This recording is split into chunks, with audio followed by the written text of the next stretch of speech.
ये रात 10 बजे का वक्त था जब शौकत मुकद्दम को एक कॉल मौसूल हुई। ये कॉल उन्हें पुलिस की तरफ से मौसूल हुई थी। उन्हें इत्तला दी गई कि उनकी बेटी नूर मुकद्दम कत्ल कर दी गई है। ये खबर सुनकर शौकत मुकद्दम को यकीन ही न आया, मगर चूंकि इत्तला पुलिस की तरफ से दी गई थी, चुनाचा यकीन न करने का जुवाज ही न था। सबसे हैरानकिन बात ये थी कि ये कत्ल जाफर के घर पर हुआ था, जो नूर मुकद्दम का दोस्त था। एक दोस्त के घर कत्ल, मगर कातिल कौन?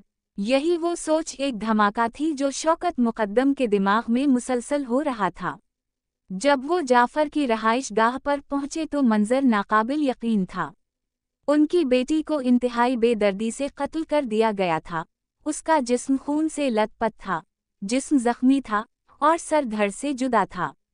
यूं मालूम होता था गोया कोई तेज आला इस्तेमाल किया गया है। पुलिस ने मुल्जिम ज़ाहिर जाफर को गिरफ्तार कर ली। इस केस ने पूरे मुल्क को झंझोर दिया। इस केस ने पाकिस्तान से बाहर भी शोहरत पाई। पूरी दुनिया से इंसाफ का मुतालबा किया जाने लगा। मुल्जिम के वकला ने उसे ज़हनी मरीज करार देने में कोई कसर न छोड़ी। मगर फिर साबित हुआ कि मुल्जिम ज़ाहिर जाफर एक नॉर्मल ज़हन का इंसान है जिसने ये कत्ल बाकायदा होश व हवास में किया। पाकिस्तान की सुप्रीम कोर्ट ने मुल्जिम की फांसी की सज़ा को बरकरार रखा है और मुल्जिम की तरफ से सदर पाकिस्तान के पास रहम की अपील फाइल करने की तैयारी की जा रही है। क्या ये अपील मंजूर कर ली जाएगी? अभी कुछ नहीं कहा जा सकता।